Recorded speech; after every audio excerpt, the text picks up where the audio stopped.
Welcome back to this season, this episode of Ubuntu Unfiltered podcast. So today with me I have Urmi Hossain. Have I pronounced it well?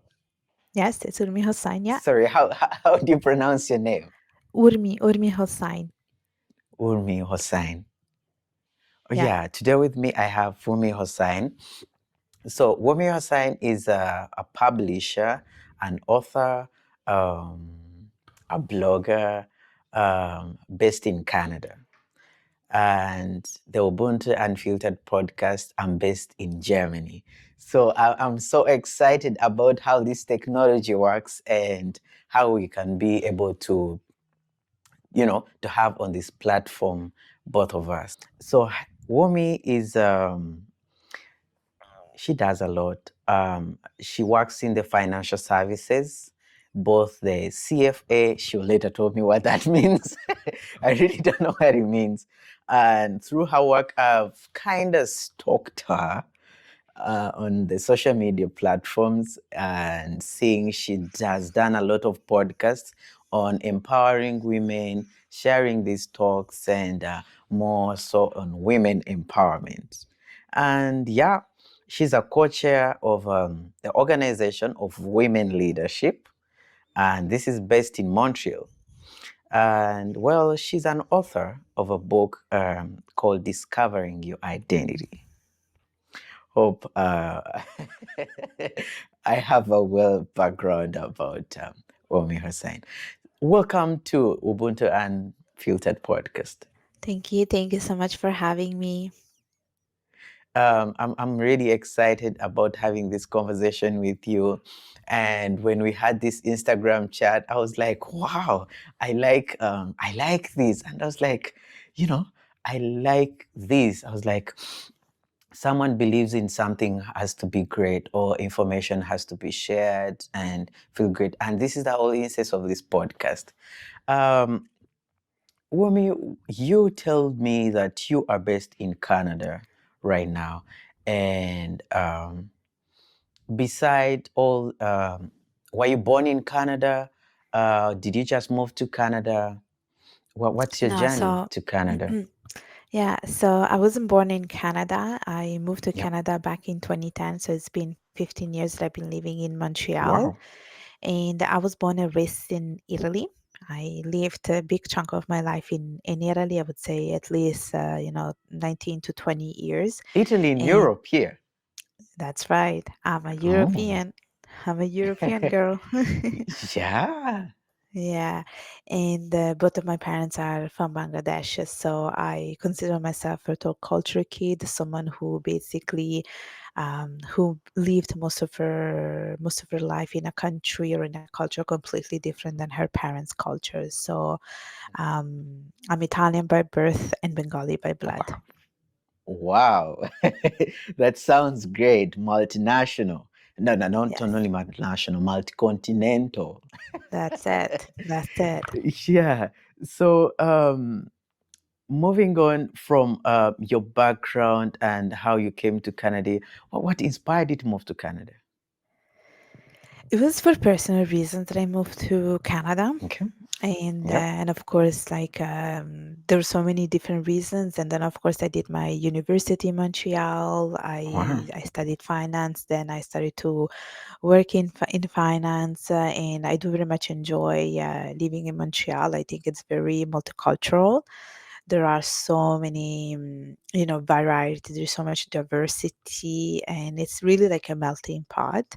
And I do also very much enjoy Montreal because it's a bilingual province. We live in a bilingual province, and so you have an exposure to the English side and the French side of the city. And because of the side, there is a very French vibe when you go to the store, when you go to your bakery and stuff like that. So that has like a Montreal has a European vibe, which is why I very much enjoy Wow. it. That sounds great. So, for someone meeting you for the first time, what would you want them to know about Rumi? Like beyond their financial studies and whatsoever, and all their acquaintances. I think I would say I am someone who's very much focused on self growth and someone who is naturally very curious and very prone to trying different things. I do like to believe in the power of investing in ourselves and seeing ourselves as an asset and using the time available to us to learn and to grow. And I would say that's how I feel like that's how I define myself, especially because I do have different titles. You're right, but I think it all comes from a core value or message, which is I am just naturally more prone to learn and to grow myself as a person. Wow, that's really amazing. That's really amazing.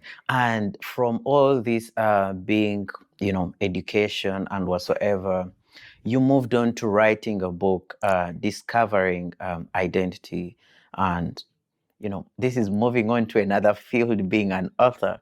What really inspired you to, like, what's behind this book and release and whatsoever? So I was very much inspired to write this book after years of like reflection about my identity, especially because I would go to different podcasts and people would ask me about my story. And then I read another book, which was self-published by another author who lives in Canada. And Wow. after reading her book, I was like, you know what? I felt her story really touched me. I felt I could relate so much to her story. So maybe it's time that I also share my story. And so I was very much inspired by another self published author. And then one day I sit down and then I started to like basically go through the different chapters. I just started to write. It was just more like about writing and getting the draft done. Okay. And then it really took me 30 days to write it. So after writing it for like 30 days, then I found a freelancer to help me with the editing and formatting. And then I would say after 6 weeks, it was self-published. Wow. You make it sound so simple. I personally tried to write a book about my story, how I moved here and what happened. And it's never easy writing about these things. And the way how you explain being an author writing, you make it sound so really simple and Well, you it's do have to have a goal, which is, is your goal to write a book? And if yes, then you have to really make sure that you create time for it. You have to be disciplined about it. So it's really about like carving out some time. It could be 30 minutes, it could be an hour every day, but making sure that you stick to it and you have to be disciplined about it. And it's about consistency as well.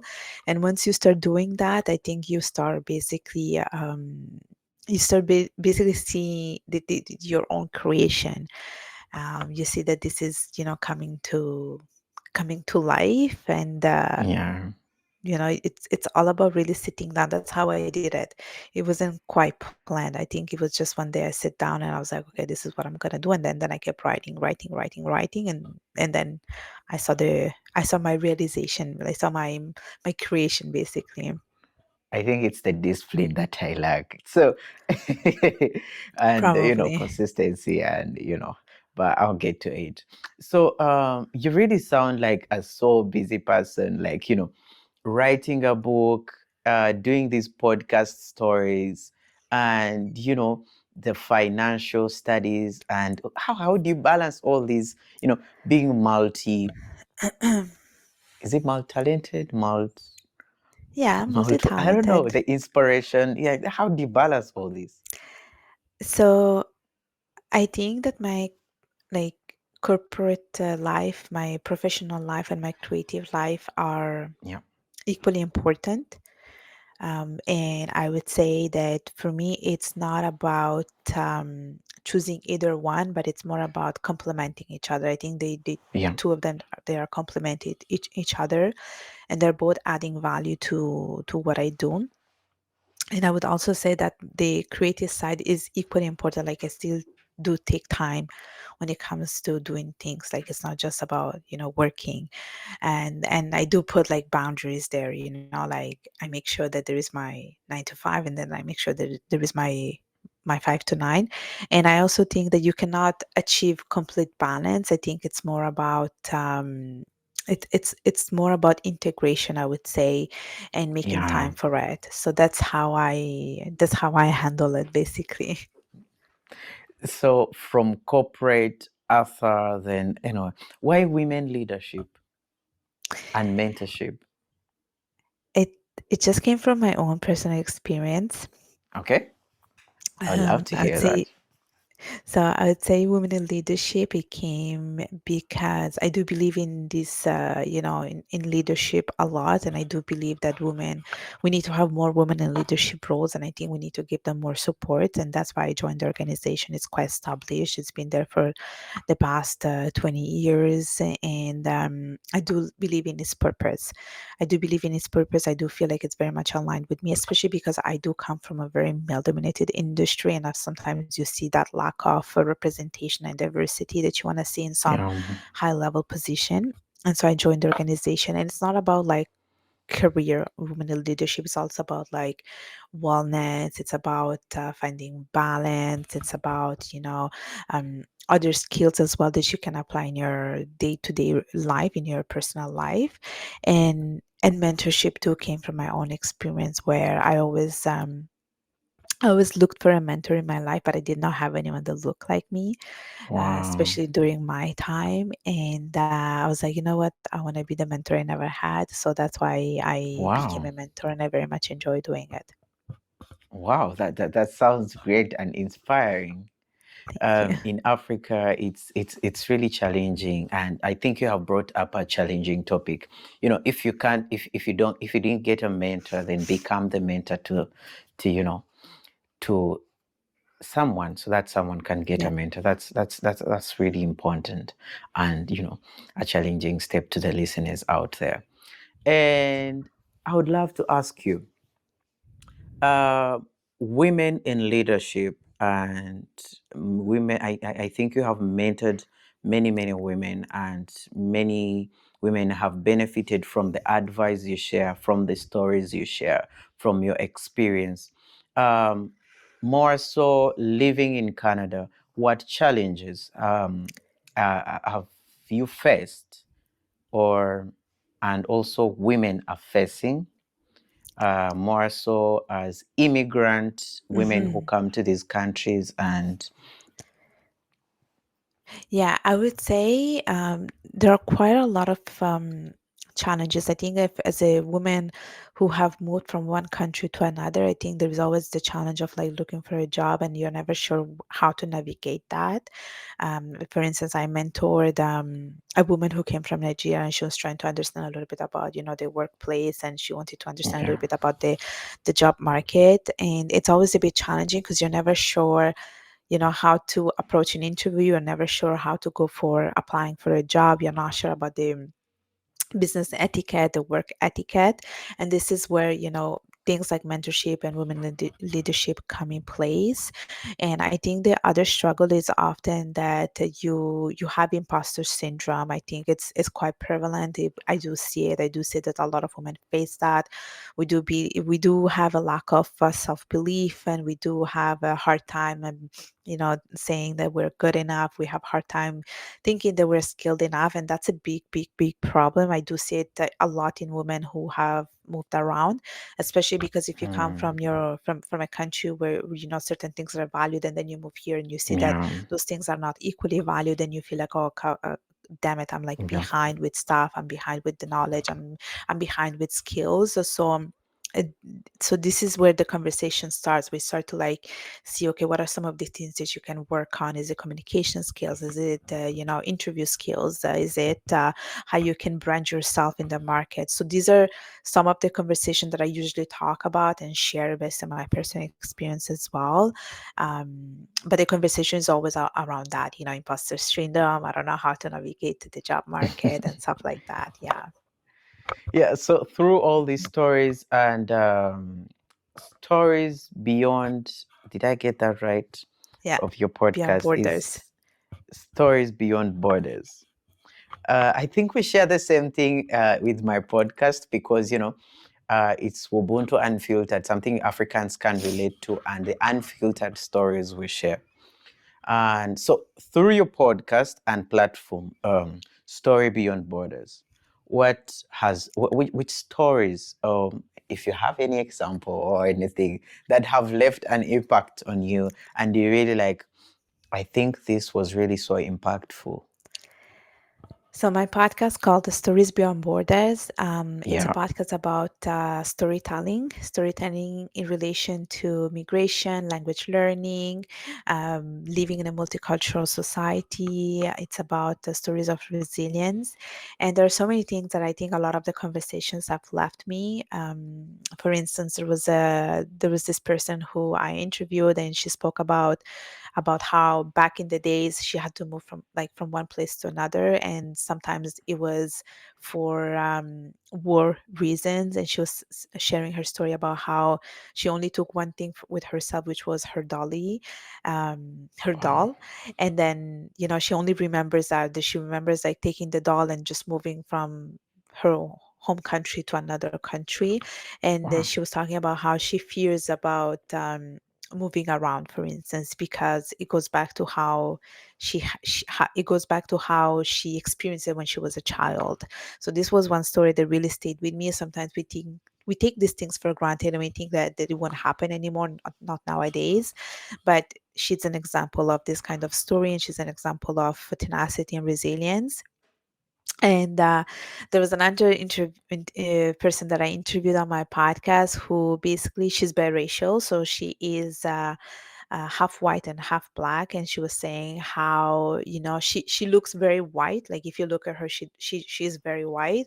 And she was saying how she felt it was a privilege for her because people would not discriminate her, but at the same time she feels that she was omitting her other identity, and she was never able to get the same treatment that other people got because they saw her as a white person. So she now she embraced both identity, but she talks about this experience and how she experienced it when she was a kid, and how it was also different experience for her siblings who don't look as white as her. They look more black. So there is that too as well. Yeah, so it was a very interesting conversation.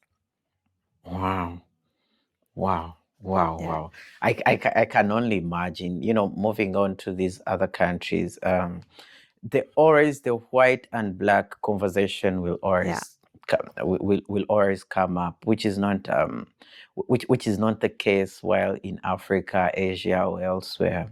yeah. And these are the hard topics that um, we fear sometimes to face or to talk about even. So all these moments you have shared and conversations on the podcast, and we know every journey has challenges. And yeah, same to me. I sometimes feel challenged doing that. Have you ever considered giving up? And if you have ever looked out and you're like, I think I'm not doing any impact on this world, and what helped you move forward to be like the same thing I asked you about the book, like to me, I tried it and I was like, I'm still on it, but at some point it breaks you. So, in this journey of women mentorship, leadership, sharing experience, helping others, sharing Yeah. these, have you considered giving up at any point? And if so, what helped you move forward? No, I never considered giving up, to be honest. I think, Wow.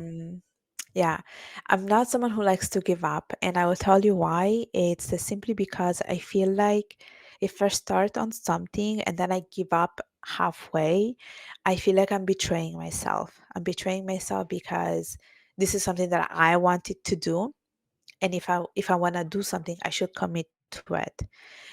So I don't like to like give up on something along the journey. I do like to go to its completion, Yeah. and only after I decide if I want to move forward. So for instance, I will give you an example. um, I had a blog many years ago, and I had it for like a good 4 years. And it was a lot of work, I have to say the truth. Like building a website, it's a lot of work. You have to figure out, Yep. I know. how you want to present to the world. Basically, the website is a representation of you. It's your brand. And I remember Yeah. starting and thinking, oh my gosh, do I really want to go forward with this? And so I did it. Mm. I created it. I had it for 4 years, but I still had it. And it was only afterwards, after 4 years of like reflection, that I was like, okay, is this still aligned with me? Do I have time to commit for it? And only afterwards I made a decision that I no longer want to have a website. But because I think the industry also has changed, and I think also like it was no longer aligned with me, but I still went forward with it and I still had it. So I also like to see, I always say like life is about trial and error. You have to try different things and find what's fit for you. So it's okay if afterwards you don't like to continue with it, you don't like to continue on a project. But I always like to go to the end of the project just to see if it's the right fit for me. Yeah. Yeah, I've seen your stories on sorry, I stalked you so much. I saw your stories on sharing conversations on personal branding, Uh-huh. which I feel is really important. Many people leave out.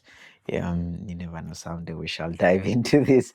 But well, that's really sounds you're so strong person who doesn't give up at any point. Well, personally, I give up at some point, and I'm like for now, let me put this aside and re-strategize and refocus, and then I hit it back again. It's like starting this podcast many times, sharing my personal experience. At some point, I was giving up, but I really wanted it to work out, and I had to be patient. I think sometimes you have to be patient with yourself and not to be Yeah. hard on yourself, and breathe in and be like, it's okay if I try again tomorrow. For I really wanted to start it, and yeah, this should come up. Make some research. How do you host? How do you distribute? How do you shoot? How do you record? Yeah. How blah blah blah blah, and all those things. But at some point, I was like, what am I doing? I think this is not me. I should give it aside. And many times I was like, I'll rethink about it. So this is what I think, that at some point, it's not really giving up, but to give something time, patience, Yeah. and it is okay to fail and try again tomorrow. That's Exactly. what that's what I Exactly. feel. Yeah. So, what motivated you in this time of exhaustion? So I wouldn't call it exhaustion. I Yeah. wouldn't Okay. call In it like this that. journey. Mm-hmm. Yeah, because I don't see it as something negative, the things that I'm doing. I know it's a lot to juggle around, but these are my choices, like I decided to do all of these things. So Sometimes we can be exhausted by our own choices. uh, It I don't think happens. so. I think so. Here's the thing: you can, Mm-hmm.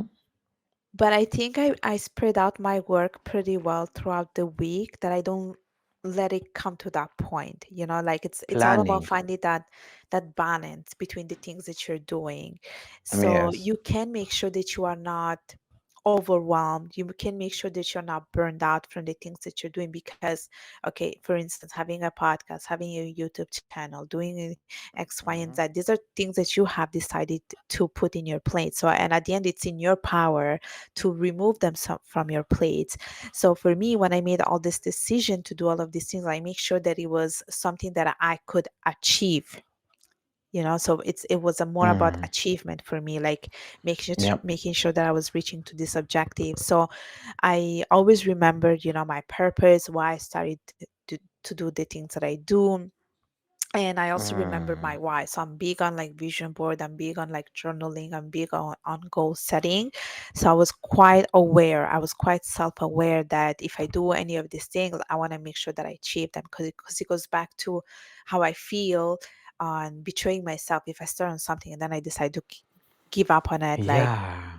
like along the way. Because I know I see how a lot of people, let's say, they start on something, especially now that the new year is coming, and Yep. we're starting a new year, people will We start write on. all these goals down, and Exactly. along the way, they fade up in the third month, in Feb, in May. It's exactly, exactly. A lot of people give up on them like in February, and I'm like, I'm not that kind of person. I would go through it. I would go through that until December 2026, and only, at the end of December, I will make an analysis of like, okay, is this something that I want to like continue in 2027, for instance, you know? Yeah. So I always remember my purpose. I always remember my why, and every year, like in December, like right now, I always do like a reset and reflect type of activity where I'm thinking about how was my year, did I accomplish a lot of these things, and then if some of Wow. these things are were not aligned with me, I just remove them and I don't bring them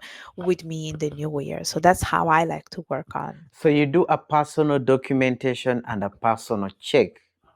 That's right. I do it. I do it on my own. It's something that I have created, and I actually do like I do reflect and like reflect and reset on the things that I have accomplished. Yeah. That requires a lot of discipline that I think most of us don't have, honestly speaking. It's true, but you can make it fun, honestly. Like you can like the way I do it is that I do it in a moment where, you know, it's quiet and I make sure that it my time is blocked. I try to like lit some candles, you know, I try to create a nice atmosphere. It's me time basically. That's how I do it. So That sounds great. You have reminded me of something important my counselor once told me is having short-term goals and long-term goals, which I think most of us really needs to happen. Like, for example, if you're starting up something to align up, like, these are the short-term goals. This is how I will get there in 5 years, but let me start with this year. So if I come to this year, then I zero down to these months. Then in this month, you zero down to this week, that this is what I have to do this week. The goal is to get there by the end of the year, but by every month I will do, a check on this and this based on the goals. yeah. And yeah, that sounds great. Yeah, there is another thing also that like I listened to about this in a podcast where you can basically do like you set the goal for the next year and then you do like a quarterly check on how much you have come forward. So you do it instead of doing it every month, you do it like every 4 months or every 3 months. You Wow. check and see like okay, did I achieve my goal? So you can do like a quarterly type of exercise instead of like committing to your to this like every month, which maybe could be a little bit overwhelming. But I would say Mm. like a quarterly check-in could be something interesting to do as well. Wow, that's that sounds great. Coming to the end of this conversation, I would like to ask you what messages or what message would you like listeners to take from this conversation? So people. Start with my European my European listeners, more so the ones in Germany, the ladies out here, for they are going through a lot, immigration, adjusting. You have to learn Dutch, and there's nothing like English or anything. So, starting that perspective, coming from the European background. Honestly, like there's one that I very much that I do think it's important, and there is an expression that says eat an elephant one bite at a time, and it's the concept is relating to like starting small but making sure that you start. And this is in Wow. relation to the fact that sometimes we want to do so many different things, we want to achieve so many different things, but then we just feel overwhelmed by the idea of achieving all of those things. And I think that the Yep. progression, it starts with action, but it starts with small actions, and it's all about starting. So for anyone out there who, let's say, wants to move to another country or wants to start on a project, wants to work on launching a business, or let's say they want to learn a language, it's all about starting small. And it's only when we do small things, after after a couple of months, we will see the results of it. We'll see how far we went when we decided to make that decision today to like work on ourselves. So my message is really, start small, but make sure that you start today. Wow, that's really nice. Thank you for this conversation. I'm so happy to have you. Um, Wumi Hossain has a podcast called Stories Beyond Borders, Yeah. uh, and a book. So tell me about your social media handles, your podcast, and the platforms, so For that we sure. can. For Mhm. sure. So my podcast is called Stories Beyond Borders. It's a podcast about it's about the stories of migration. It's available on Apple Podcasts and Spotify. I also have a book called Discovering Your Identity: A Rebirth from Interracial Struggle, which is available on Amazon. My LinkedIn profile is called Urmi Hossain, and my YouTube channel is called Urmi Hossain. So people can reach out to me through one of these routes. I thought Stories Beyond Borders. Does Stories Beyond Borders have a YouTube channel? No, it does not have a YouTube channel, but the episodes are uploaded on my YouTube channel. They are just audios. There's no video, Hmm. basically. Yeah, Oh, that sounds great. I was so excited to have this conversation with you, and I couldn't wait to have it. And I think by this weekend we are going to have it and share it with each and everyone.